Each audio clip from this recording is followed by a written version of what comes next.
Magandang umaga Pilipinas, magandang umaga sa buong mundo. Welcome sa Usapang Edelweiss Show. Bagong umaga, bagong pakikinayam sa isang masipag, mabuti at simpleng lalaki na may malaking pangarap sa buhay. Welcome, Ginoong John Ryan L. Buslon. Magandang umaga, Ginoo. Magandang umaga po, ma'am. Kamusta ang buhay? Okay lang po, nagpapatuloy sa trabaho kahit busy sa trabaho. Maari naman kung sa gayon, maari mo bang ipakilala ang iyong sarili sa harap ng madla, Ginoo? Ako nga po pala si John Ryan L. Buslon, kumuha sa kursong Bachelor of Science in Business Administration, major in Financial Management sa Universidad ng Bukidnon, at nakapagtapos po ako sa taong 2020. Sa gayon, nagpatuloy din ako sa aking pag-aaral, kumuha ng Professional Education sa Valencia Colleges Incorporated sa taong 2021.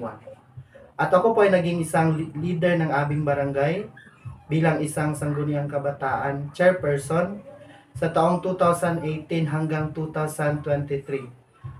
At sa kasalukuyan ako po ay isang barangay secretary ng aming barangay. Banggit mo kanina sa iyong pagpapakilala na naging isa kang leader sa Sangguniang Kabataan bilang isang chairperson na halos 5 taon.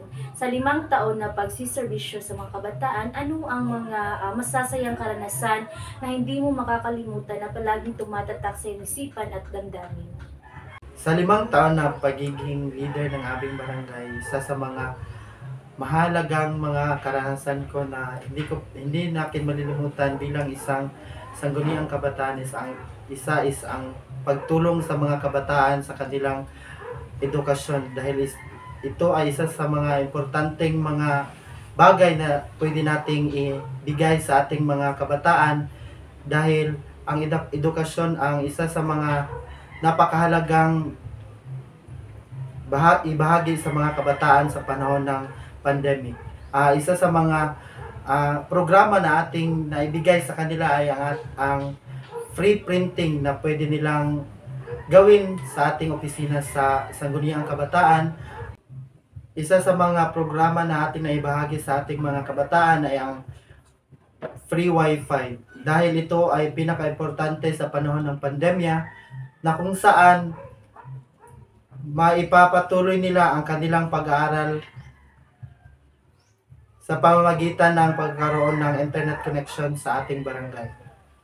Sa mga hindi ko malilimutan na karanasan sa aking pagiging leader ng aming barangay, ang pagbibigay ng kasihan sa aming mga kabataan para hindi sila malulong ng mga masasamang bisyos na maaari nilang makuha sa aming komunidad. Ginoong John Ryan, wala ka bang plano na ipagpapatuloy ang pagiging isang guro sa hinaharap, at wala ka bang planong ibahagi ang iyong mga kaalaman sa mga mag-aaral?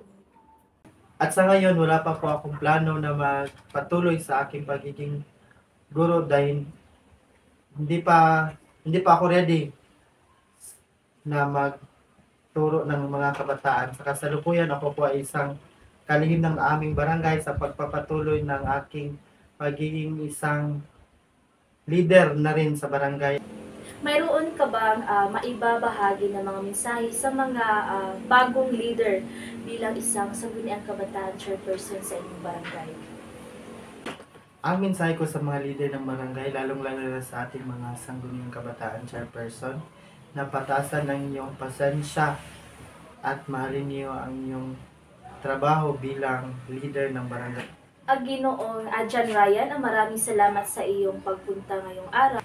At dyan lang nagtatapos ang ating Usapang Edelweiss Show. Maraming salamat, Pilipinas!